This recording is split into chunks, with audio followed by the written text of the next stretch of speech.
인사합니다. 할렐루야 샬롬하고 인사합니다. 할렐루야 샬롬 샬롬 샬롬 샬롬 샬롬 샬롬. 하나님 사랑합니다. 여러분 주 안에서 사랑합니다. 제가 가서 오늘 7장입니다.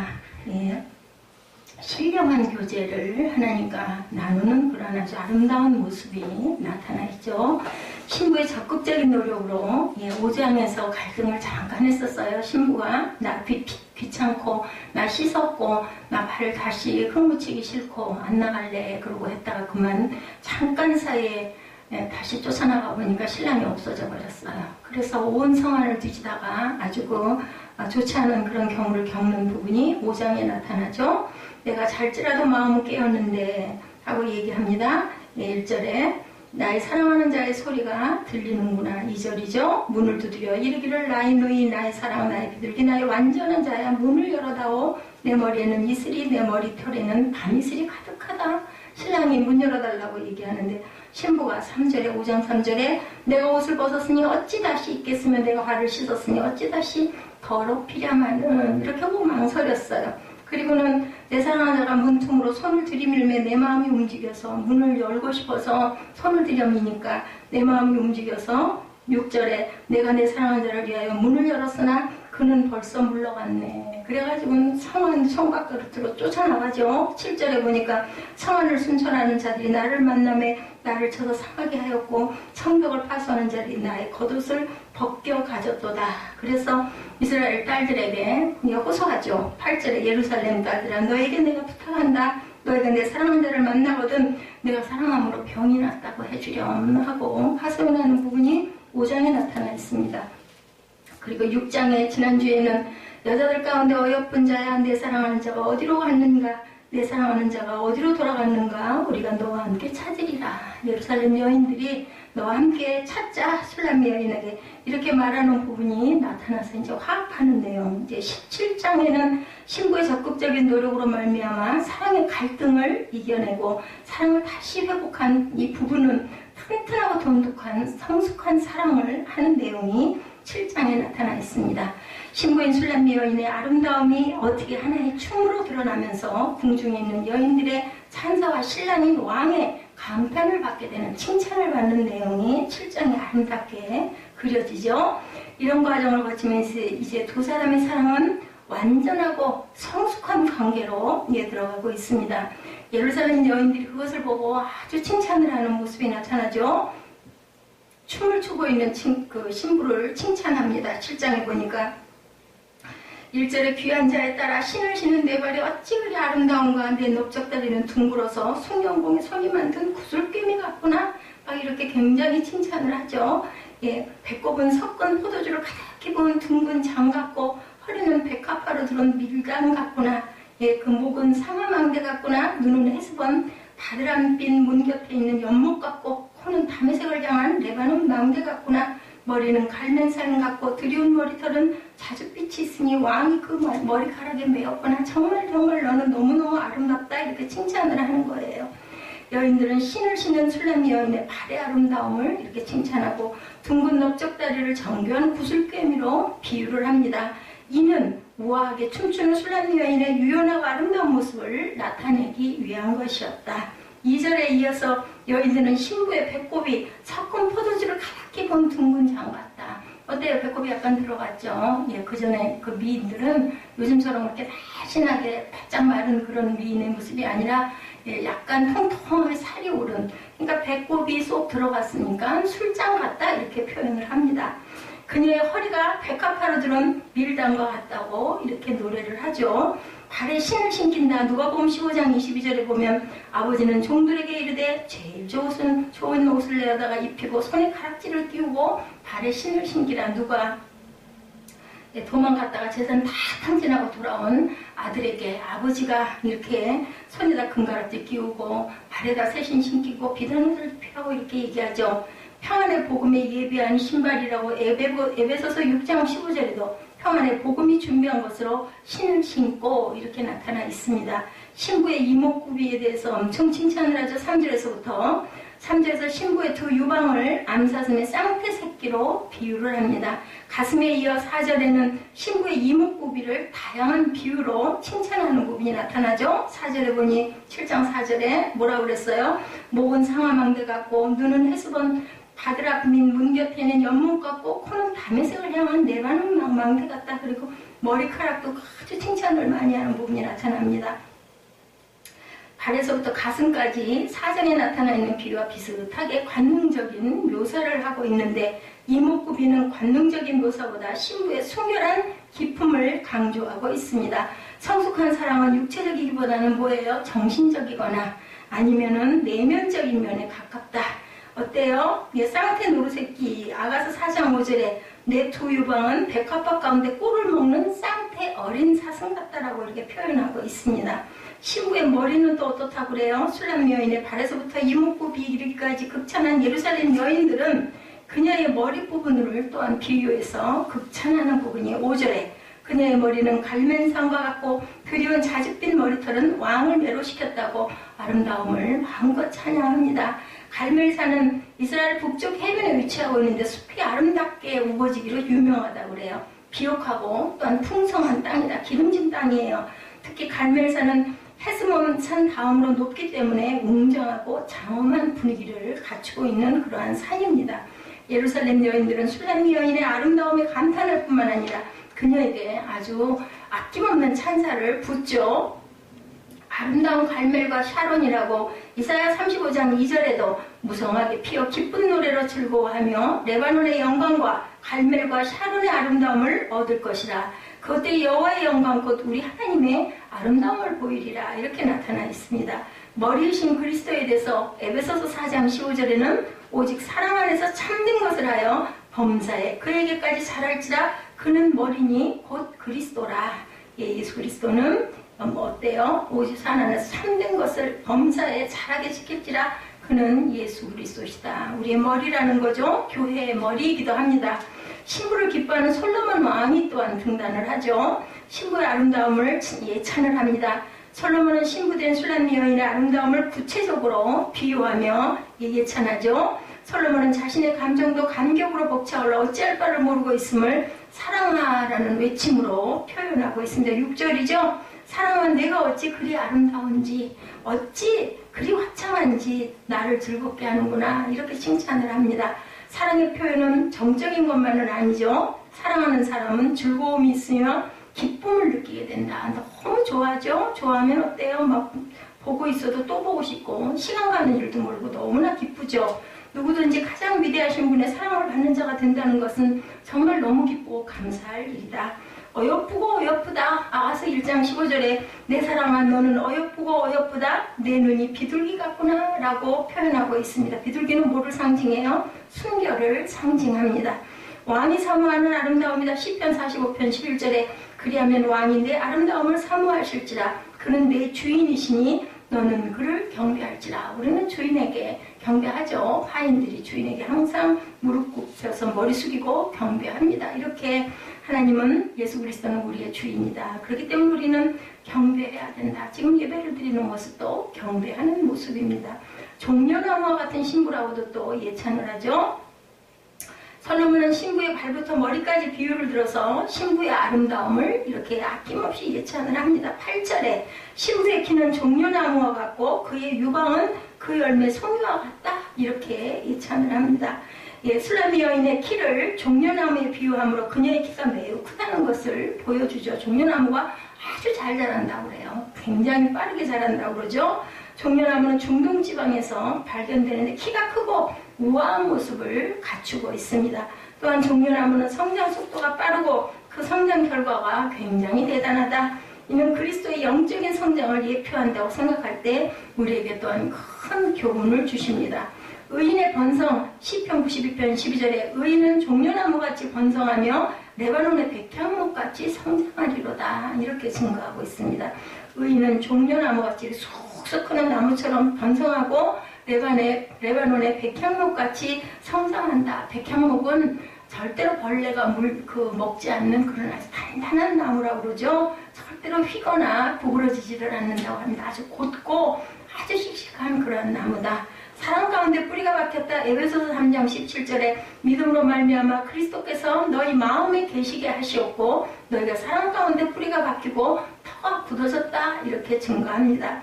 육체의 아름다움은 7절에서 솔로몬은 신부를 종려나무에 비유한 후에 그 나무에 올라가서 가지를 잡겠다. 7절에서 이렇게 말씀을 하죠. 7절 봅니다. 내 키는 종려나무 같고 내 유방은 그 열매송이 같구나. 내가 말하기를 종려나무에 올라가서 그 가지를 잡으라 하였나니 내 유방은 포도송이 같고 내 콧김은 사과 냄새 같다. 얼마나 향기로우면 콧김이 사과 냄새 같다고 이렇게 얘기를 합니다. 자, 솔로몬은 슐람미 여인의 외적인 아름다움을 극찬할 뿐 아니라 그녀를 통한 육체적 쾌감이 굉장히 크다고 표현을 하는 거죠. 결혼한 부부는 상대방을 기쁘게 하기 위해서 엄청 노력을 많이 합니다. 좋은 향기도 살짝 뿌리고 머리를 감아도 샴푸 하나도 굉장히 신경을 쓰죠. 서로를 인정하고 서로를 칭찬하는 덕스러운 말을 이렇게 잘 할 줄 알아야 되겠다. 사랑하는 사람에게는 숲풀 가운데 사과나무다. 아가서 2장 3절에 남자들 중에 날 사랑하는 자는 숲풀 가운데 사과나무 같구나. 내가 그늘에 앉아 심히 기뻐하였고 그 열매는 내 입에 달았다. 사과나무 숲풀 가운데는 싱싱한 사과 따서 먹으면 얼마나 달콤하고 얼마나 향기 있고 맛있겠습니까? 그래서 사과밭에 가서 아니면 복숭아밭에 가서 포도밭에 가서 직접 그 포도나 그 뭐 딸기나 이런 거를 밭에 가서 사 먹는 분들이 계시죠. 제철이 되면 정말 싱싱하고 싱그럽고 맛있습니다. 배도 마찬가지고 그렇죠.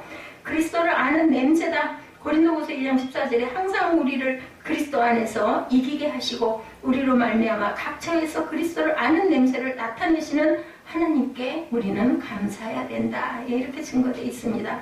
사랑을 회고하죠. 서로에게 나는 속했다라고 고백합니다. 솔로몬 왕과 슐람미 여인과의 사랑의 관계는 10절에서 서로에게 완전하게 속해 있다라고 증거하죠.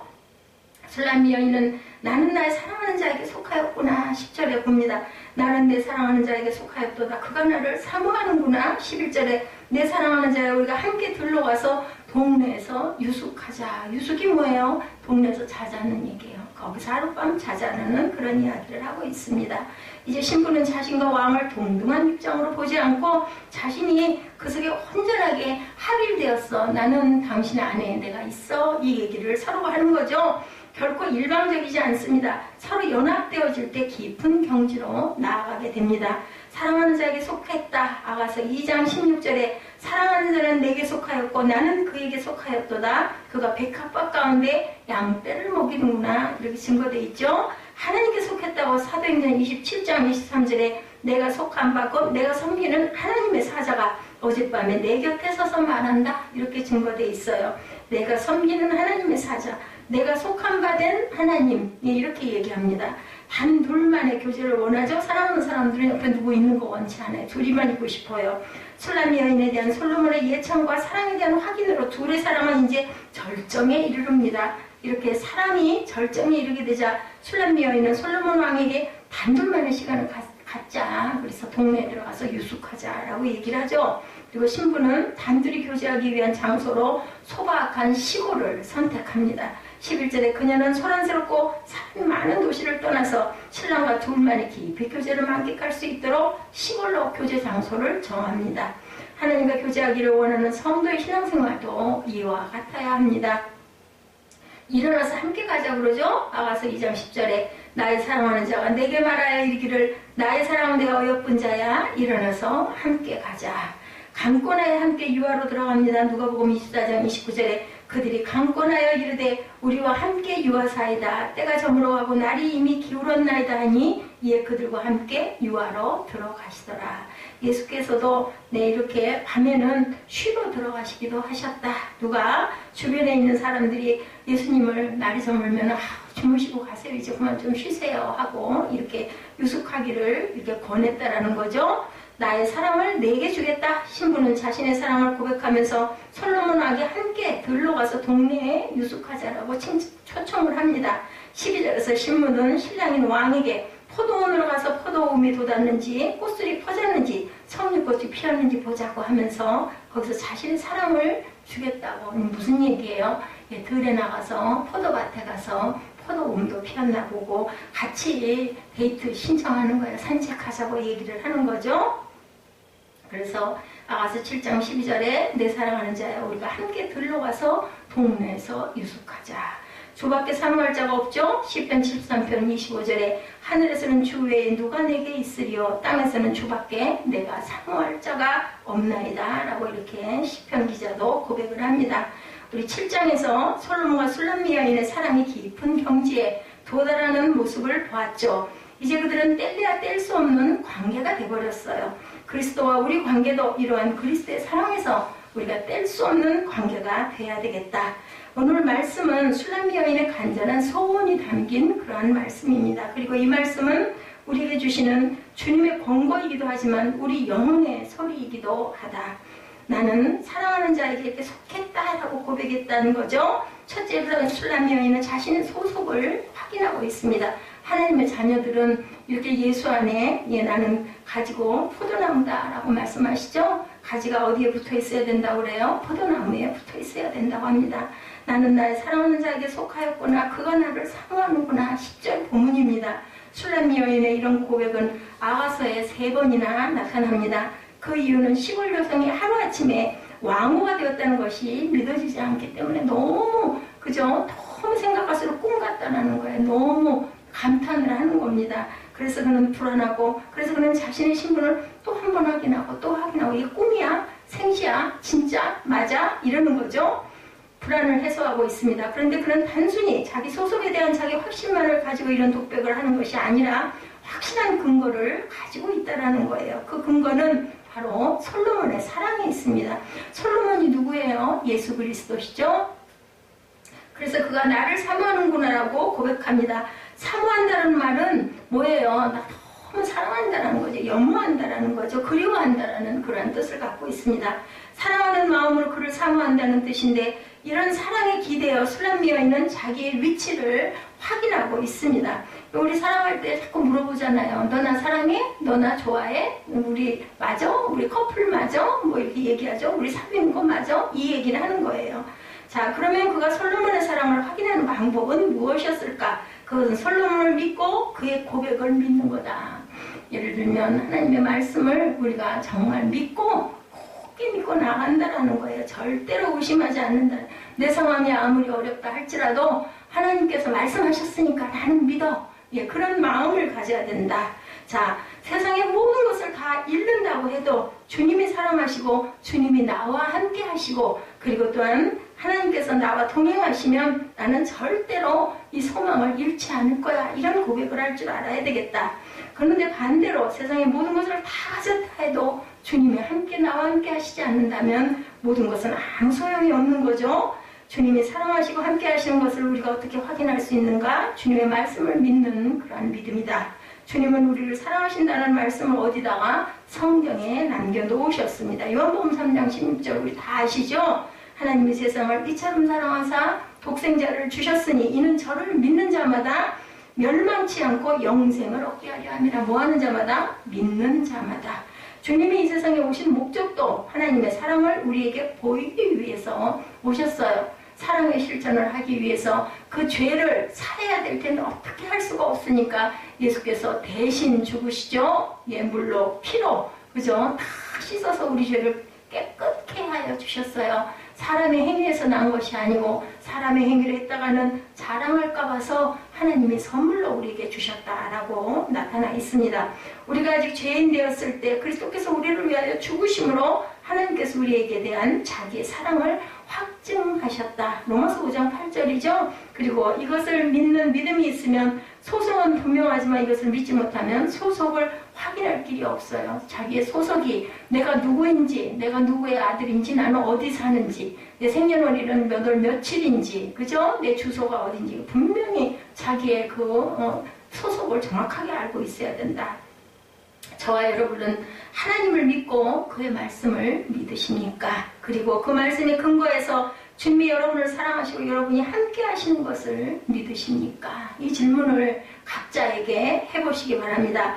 이런 믿음을 가지고 이런 신분을 확인하는 성도는 절대로 어떤 경우에도 절대 낭망하지 않습니다. 오늘 우리의 사회가 불안한 것은 이런 믿음을 근거한 사회가 아니라 인간의 조건에 기대어 있고 그 인간의 조건이 무너지기 때문에 자꾸 불안한 거죠. 가나안을 떠나 하란으로 가는 야곱이 어땠어요? 아버지를 떠나고 가나안을 떠나는 것이 인생을 잃는 것 같고 하란이라는 미래가 어딘지도 몰라요. 방향도 몰라요. 지금처럼 무슨 차를 가지고 내비를 탁 찍어서 자동차로 가는 것도 아니고 걸어가는데 어딘지도 모르는 그냥 방향, 예를 들면 동쪽이면 동쪽을 향해서 가는 거예요. 한없이 가는 거예요. 그러니 얼마나 불안하겠어요. 나이도 어린데, 그죠? 가진 것도 없이 그렇게 캄캄한 밤에 너무너무 무서웠던 거죠. 그래서 야복강가에서 돌을 베개서 너무 피곤해, 너무 배고파, 깜깜하기도 해, 무섭기도 해. 지금처럼 뭐 불빛이 있는 것도 아니고 있으면 뭐가 있었을까요? 만약에 달이 떴다면 하늘에 달이 있었겠죠? 그 달이 얼마나 고맙고 반가운 존재였을까. 이렇게 전기가 여기저기 가로등이 없던 그 시대에는 정말 달림이 정말 귀한 그런 존재였습니다. 이런 야곱에게 이 불안하고 그 춥고 도대체 너무 피곤하고 다리도 아파 죽겠고 배도 고파 죽겠고 이러고 있는 야곱에게 누가 나타나세요? 하나님이 나타나시죠. 내가 너와 함께 있어. 내가 어디로 가든지 너를 지키며 너를 이끌어 이 땅으로 돌아오게 하겠다. 내가 네게 허락한 것을 이루기까지 너를 떠나지 아니하리라. 창세기 28장 15절에 이렇게 말씀을 합니다.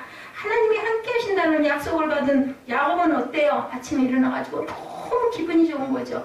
꿈을 꿨는지 도대체 환상을 봤는지 하늘 위에서 천사가 사닥다리 위로 올라갔다 내려갔다 하는 모습을 본 거거든요. 그러니까 깜짝 놀라서 야곱이 일어나가지고 여기에도 계셨구나. 내 고향에만 있는 하나님이 아니라 여기에도, 여기 그 야복강가에도 계시구나 하고 그 자리에다가 기름을 붓고 기둥을 세우고 그리고 절하는 그러한 그 모습이 나타납니다. 내가 돌아올 때까지 하나님께서 나를 꼭 지켜주시고 내 고향으로 안전하게 돌아오게 해주시면 제가 하나님께 계속해서 예물을 드리겠습니다라고 거기서 다짐을 하고 약속을 하죠. 그리고 힘을 내가지고는 하란 땅, 그죠? 외삼촌한테 갑니다. 그러나 나중에 어떻게 돼요? 창세기에 보면 돌아오죠. 돌아올 때 그냥 안 옵니다. 굉장하게 많은 양떼를 거느리고 오는 그런 복을 하나님께서 주시고 약속을 지켜주시는 걸 우리가 봅니다. 우리도 언제 가나안 곧 직장과 사업장 그리고 평상적인 삶이 흔들리는지 우리는 알 수 없지만 불안한 상황에서 우리가 하루하루 살고 있어요. 무슨 일이 일어날지 아무도 몰라요. 내가 오늘 이런 일이 일어날지는 아무도 모릅니다. 그냥 별일 없이 하루 잘 공부하고 그렇게 하고 잠잘 것 같은데 이런 일도 일어나고 저런 일도 일어나죠. 그러기에 우리는 늘 그죠? 긴장하기도 해야 되고 그리고 내가 할 도리에 대한 거를 잘 점검하고 열심히 달려가야 됩니다. 우리는 늘 확인하고 가야 되는데 나는 과연 하나님께 속한 사람인가? 하나님은 나와 함께 하고 계신가? 이걸 늘 생각할 줄 알아야 된다. 그것은 어떤 근거에서 그렇게 말할 수 있을까, 여러분? 나는 그의 사랑을 확신하고 있는가? 우리가 그 사람을 믿으면 어떻게 해요? 아, 엄마가 나를 사랑해. 아, 아빠가 나를 사랑해. 아무리 야단을 쳐도 그래도 마음에는 나를 걱정하고 사랑하는 마음이 있어. 이걸 믿으면 우리 마음이 어때요? 다 안심이 되잖아요. 근데 만약에 그런 게 없어. 나는 부모도 없어. 나는 집도 없어. 나는 직장도 없어. 내가 뭘 어떻게 해야 될지 몰라. 어디로 갈 수도 없어. 내 집도 없어. 어떻게 돼? 얼마나 무서워요. 그죠? 이게 굉장히 중요하다. 하나님의 사랑을 확신하고 내가 하나님 안에 속해 있다는 것을 확인하고 그리고 말씀을 믿고 굳건한 반석 위에 서야 된다. 그 굳건한 반석에 서는 것은 그 방법은 내가 할 일을 내가 내게 주어진 일을 열심히 꾀부리지 않고 근면하게 성실하게 할 때 하나님께서 나와 함께 하신다라는 말씀입니다. 야곱도 그랬잖아요. 지쳐 빠져가지고 누워서 자는데 마음으로 뭐 했을까요? 기도했을 것 같아.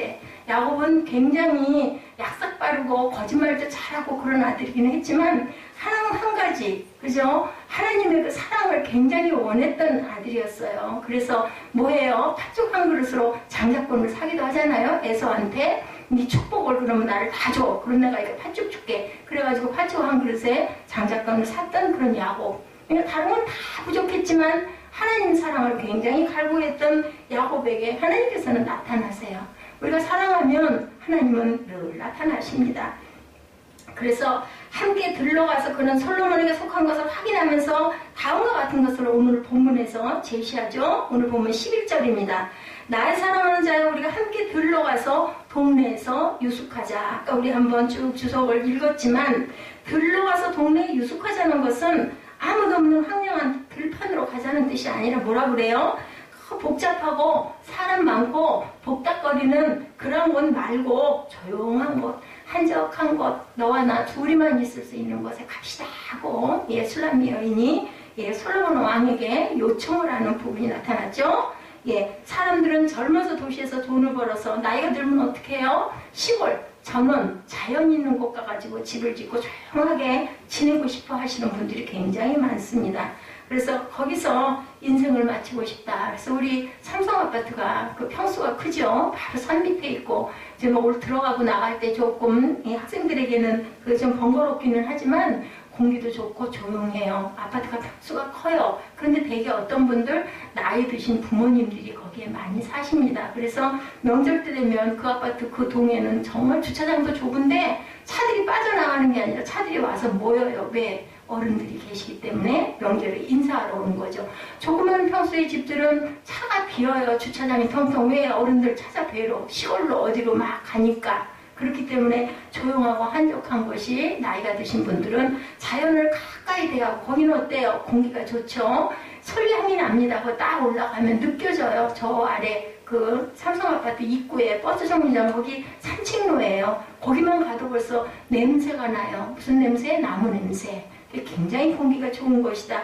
그런 곳에 일부러 별장을 짓고 살거든요. 우리가 그걸 잘 몰라서 그렇지만 걷는 거 건강에 좋잖아요. 조금 일찍 나가가지고 열심히 걸어서 학교에 가고 올 때 또 친구들하고 도란도란 얘기하면서 올 수도 있고 또 혼자 좀 생각을 하면서 좋은 음악도 들으면서 굉장히 좋은 곳이다. 이것을 사랑할 줄 알아야 되겠다라는 거죠. 싫어하는 도시의 소음은 차가 달리고 비행기가 뜨는 소음이 아니라 인간들이 내는 소음이라는 것도 우리가 알아야 되겠다. 시기하고 분쟁하고 권력을 위해서 암투하는 인간의 추한 냄새가 실려있는 소음이 이 솔로몬과 슐라미 여인은 싫었던 거예요. 그래서 궁중의 탁한 공기도 싫었다. 그래서 그냥 조용하고 한적한 우리 전원 농촌에 가가지고 하룻밤 유합시다. 이렇게 얘기를 했다라는 거예요. 지금 우리 사회는 정말 소음이 많아요. 굉장히 시간의 여유가 많을 것 같은데 30년 전에 비하면 지금은 각자가 휴대폰을 직장인들은 하나뿐만이 아니라 막 두세 개씩 갖고 있더라고요. 직장에서 쓰는 휴대폰, 내가 개인적으로 쓰는 휴대폰 최소한 2개 이상, 영업하는 분들은 3개씩 되더라고요. 영업에 필요한 그것만 정리해서 놔두는 휴대폰 이렇게 각각 놓고 엄청 빨라. 세계 어느 곳에서도 그저 우리가 페이스북 같은 거를 통해 가지고 얘기도 할 수 있고 뭐 요즘에는 뭐 컴퓨터 하나만 가지면은 통신으로도 서로 대화를 나눌 수 있고 예전에는 그런 거 없었어요. 그래서 미국이나 영국이나 이런 데 가가지고 전화 한 번 하려면 전화비가 너무너무 비싸가지고 별러서 한 달에 한 번 통화하는 것도 그냥 짧게 끊어. 그냥 돈 많이 나와. 어른들 그러시죠. 별일 없으세요? 전화하면 아이고 왜 전화했어? 알았어. 너 잘 있지? 끊어. 이랬는데 요즘에는 뭐 얼마든지 카톡도 가능하고 어느 뭐 외국에 가서도 그러면 여유가 많아야 할 건데 오히려 시간적인 여유가 너무 없어요. 그렇기 때문에 왜 그 소음, 그 시끄러운 거 잡다한 너무너무 여러 가지에 분리된 것들이 너무 많다 보니까 그거를 정리할 틈도 없고 그럴 만한 여가가 없으니까 조용한 시간이 필요하니까 슐라미 여인은 솔로몬 왕에게 우리 한적한 곳에 가서 우리 하룻밤 우리 둘이만 유해요 했다라는 거죠. 주님을 믿는 성도는 무엇을 우리는 어떻게 해야 할까? 오늘 말씀에 끝맺으면서 생각해 봅니다. 주님의 부르심을 받은 사도 바울은 3년간 소음이 없는 아라비아 광야로 가서 하나님과 은밀한 교제의 시간을 가졌고 예수님도 광야에서 그저 40일 금식을 하세요. 그랬더니 그러고 났더니 누가 나타났어요? 사탄이 나타나죠? 그래서 이 돌돔이 떡덩이 만들어가 너 배고프지? 그리고 유혹을 하는 부분 나타나죠. 그리고는 산 꼭대기에다 올려놓고 뛰어내려? 그럼 천사가 네 발을 다 받쳐줄 거야? 이생의 자랑을 막 자랑하게 하는 그런 유혹을 합니다. 그리고 네가 그 천사들에게 내게 절해봐. 천사들이 영광 중에 너를 막 옹호할 거야. 뭐 이렇게 육신의 정욕, 안목의 정욕, 이생의 자랑. 막 한번 자랑 좀 해봐. 너 얼마든지 할 수 있잖아. 예수님은 뭘로 물리치셨어요? 말씀으로 물리치시죠? 떡으로만 살 것이 아니다. 그리고 하나님을 시험하지 말아라고 신명기 말씀을 가지고 막 대적을 합니다. 그래서 결국은 이기죠. 이게 바로 뭐냐? 우리의 삶이 이렇게 사단이 우리를 자꾸 이렇게 조롱을 하고 우리를 자꾸 넘어뜨리려고 한다. 그럴 때 우리는 뭘 믿고 가야 된다? 하나님의 말씀으로 대적을 하면서 믿고 가고 그게 안 될 때는 막 찬양으로 그죠? 그런 모든 것들을 이기고 갈 줄 알아야 된다. 예수님도 지상에 계실 때 아침 일찍 어땠어요? 한적한 곳을 찾아가가지고 항상 기도하셨죠? 모세도 애국 공중의 암투 현장을 벗어나 40년간 신의 광야에서 하나님과 은밀한 교제의 시간을 갖기도 했습니다. 그래서 그는 민족을 위해서, 하나님을 위해서 큰 일을 할 수가 있었죠. 예, 이것이 주님의 권고고 우리 영혼의 소리다. 이것을 우리가 알아야 된다. 뭐를 통해서? 성경에 나오는 우리 선진들의 사건을 통해서, 아, 예수님도 그랬어. 아, 모세도 그랬어. 아, 사도 바울도 그랬어. 그렇기 때문에 우리는 정말 조용하게 주님의 영혼의 소리를 들을 줄 알아야 되겠고, 말씀을 조용히 묵상할 줄도 알아야 되겠다는 거죠. 이제 몇 가지 제안해서 우리 한번 봅니다. 첫 번째, 성도에게 가장 필요한 것은 인간의 내연이 가득한 것이 아니라 뭐라고요? 조용하게 주님과 단둘이 교제할 수 있는 골방이 필요하다. 그래서 기도할 때는 뭐라고 그래요? 1대1로 하나님과 독대한다. 이렇게 얘기를 해요. 목사님 신학교 다닐 때 그래서 그 작은 방, 지금 옷방이죠. 거기에다가 탁 십자가하고 작은 책상을 하나 놓고 새벽이면 3시면 일어나서 거기 가가지고 늘 기도를 했습니다. 그게 내 기도하는 골방인 거죠. 이런 꼭 장소가 아니어도 우리 마음에 그 골방이 있어야 된다는, 내가 힘들고 내가 어렵고 내가 정말 답답할 때 우리가 기도할 줄 알아야 된다. 이런 골방이 있어야 된다. 두 번째는 안식을 할 줄 알아야 됩니다. 안식년 휴가들을 가야 되게는 이런 휴가를 어떻게 지내는 것이 신앙인으로 합당할까? 목사님들 보면은 뭐 60년 아니면 뭐 30년, 10년, 요즘에는 이제 뭐 한꺼번에가 아니라 조금씩 한 1년 정도 열심히 목회하시고 나면 여유가 있는 목사님들은 안식년 해가지고 해외로 뭐 며칠, 15일, 20일, 뭐 한 달 이렇게 자리를 비우시기도 합니다. 어떤 교회에 따라서는 한 10년 정도 열심히 하나님 섬기고 나면은 한 1년 정도 내가 가고자 하는 곳 다니면서 그 교회들 다니시면서 기도하시고, 그리고 말씀도 또 한 번 이렇게 참 마음도 다스리시고 몸과 마음에 휴양을 하시기도 하죠. 소음이 요란해 있는 한 휴양지보다는 주님과 조용히 만나는 경건한 휴양지를 찾는 것이 합당한 우리가 휴식이다. 그래서 영적으로 충만해지는 것이 진정한 그리스도인의 휴가 안식년이죠. 세 번째는 직장과 사회에서 어려움에 봉착했을 때 불안한 분들에게 인간적으로 어떻게 하면 이 문제를 해결할 수 있을까 고민하면서, 그죠? 예, 만세 부르고 뭐 명동숭배하면 행진하고, 옛날에는 탑골공원에서 굉장히 만세 삼창들을 많이 했어요. 근데 요즘은 어때요? 조용하게 촛불 켜가지고 행진하지 않아요? 아무 소리도 안 내고 너무너무 아름답다고 그러죠? 너무 문화가 많이 바뀌었어요. 3, 40년 전만 해도 무슨 사건 생기면은 막 그저 몽둥이 들고 최루탄 터뜨리고 막 뛰고 막 피 흘리고, 그 전에 그거 보면 광주 그 무슨 사건, 그것도 얼마나 무서워요. 그 영화에도 가끔 나오지만 지금은 절대 그런 게 없습니다. 어때요? 새로운 인생을 준비하기 위해서 주님과 은밀한 교제의 장소를 찾고 시간을 갖기로 우리는 늘 이렇게 결단을 해야 되겠다. 환경을 나에게 주신 것은 또 다른 인생을 주시려는 주님의 깊은 섭니다. 내가 이 환경에 사는 것, 내가 늘 교회에서 이렇게 살 수 있게 된 것도 하나님께서 나를 보호하시고 사랑하시기 때문에 배려하심이라는 것을 우리가 깨달아야 되겠다. 파리한 애국을 떠나 신의 광야에서 장막 생활을 한 모세는 그 속에서 하나님을 만나죠. 아브라함의 조카 롯은 살기 좋은 도성이었지만 음란하고 죄가 관영한 어디 소돔성을 빠져나와서 아이성에 도착함으로 멸망을 면할 뿐 아니라 새로운 인생을 살게 됐다. 소돔과 고모라성 불로 멸망당하잖아요. 그리고 절대 뒤돌아보지 말아라 했는데 딸들하고 아내하고 그저 롯이 도망가다가 롯의 아내가 어떻게 했어요? 아우 내 집 하고 돌아보다 그만 소금 기둥이 되는 그러한 일을 우리가 성경에서 찾아봅니다. 하나님께서 말씀하시는 우리는 순종할 줄 알아야 됩니다. 예, 이렇게 고난의 광풍은 우리에게 기도의 골방으로 들어가라고 주님이 손길을 펴신다라는 것, 이런 주님의 음성을 듣고 골방으로 들어가는 순종, 그죠? 절대로 토달지 말고 뭐가 어쨌으니까 그렇지 누가 안 그랬겠어? 이렇게 말하지 말고 아멘 할 줄 알아야 되겠다라는 겁니다. 골방에 있는 사람은 절대로 실망할 일도 좌절할 일도 없다. 교회나 신앙을 가지고 있는 것 같으면서도 하나님과 교제의 밀실이 없는 사람은 방황하게 됩니다. 어떤 일만 당하면 마음이 불안하게 되죠. 어이쿠나 이거 어떻게, 이런 마음이 자꾸 커지고 내가 해결하려고 하는 마음이 불끈불끈 일어나니까 화가 나는 거죠. 교통사고 났다고 막 속에서 울분이 치밀다 보니 예배드리기 싫은 거죠. 뭐한테 진 거에 사단에게 진 겁니다. 누가 뭐라고 그래도 그거는 뭐 소용이 없어요. 찬양 속에서 마음을 가다듬고 정결하게 그래도 아버지 내 몸 지켜주셔서 크게 안 난 거 감사합니다. 이런 마음을 우리가 가져야 되겠다.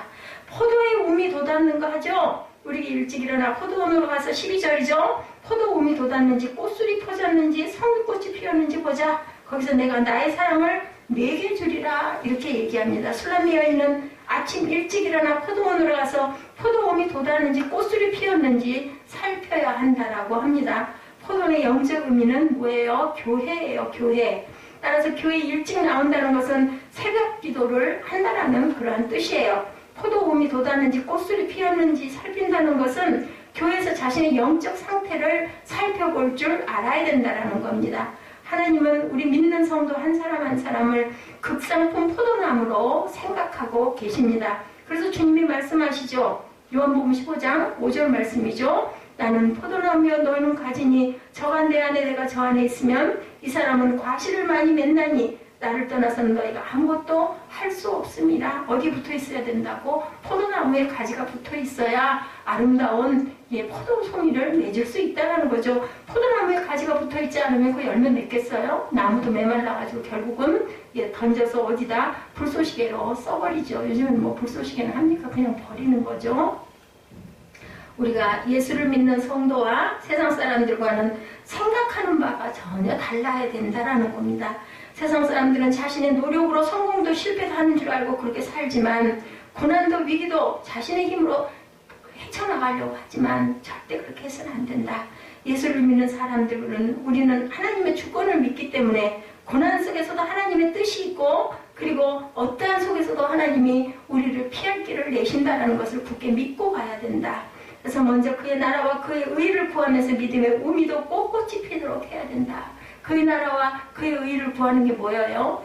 그죠? 우리가 통성으로 기도하죠. 중보기도 하죠. 그게 바로 그 나라와 의를 구하는 너희에게는 내가 모든 것을 너에게 더해 주시리라고 했어요. 내 기도 제목 기도하지 않아도 중보기도 열심히 하면 어떻게 모르시겠어요? 하나님이 우리의 어려움을 다 아시는데 그러니까 내가 네 것은 내가 그냥 걱정할 것도 없어. 그래서 하나님의 나라와 의를 먼저 구하라고 하십니다.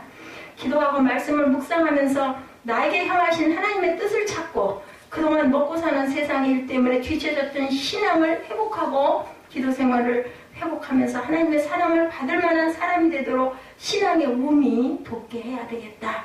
이것이 영적 부흥이고 이럴 때 하나님의 축복이 새로운 인생을 잘 걸어갈 수 있도록 이정표가 되어주신다. 요즘은 이정표가 별로 중요하지 않아요. 레비가 있기 때문에. 근데 그전에는 정말 이정표가 중요해요. 산에 올라가면 모르는 산 올라갈 때 중간중간에 다 표지판 있잖아요. 어느 쪽 이쪽으로 몇 킬로 어디 올라가려면 몇 킬로 그거 보면서 우린 그걸 따라 올라가는 이 이정표가 굉장히 중요합니다. 사람의 생각과 하나님의 생각은 굉장한 차이가 있습니다. 여러분들 하나님 우리에게 먼저 영이 잘 되기를 바라시죠. 그래서 뭐라 그래요? 네 영혼이 잘 된 것 같이 내가 범사 보통 내 범사에 잘 되고 강건하기를 내가 간구하노라고 하나님께서는 우리에게 축복하십니다. 그래서 사람들은 육신이 안정되고 잘 되기만을 바라지만 이것은 세상 사람들의 것이고 우리는 먼저 영이 새로워지기를 바라야 된다. 그래서 이사야 55장 8, 9절에 야훼의 말씀에 내 생각은 너희 생각과 다르고 내 길은 너희 길과 달라서 하늘이 땅보다 높은 같이 내 길은 너희 길보다 높고 내 생각은 너희 생각보다 높다. 이렇게 말씀을 하세요.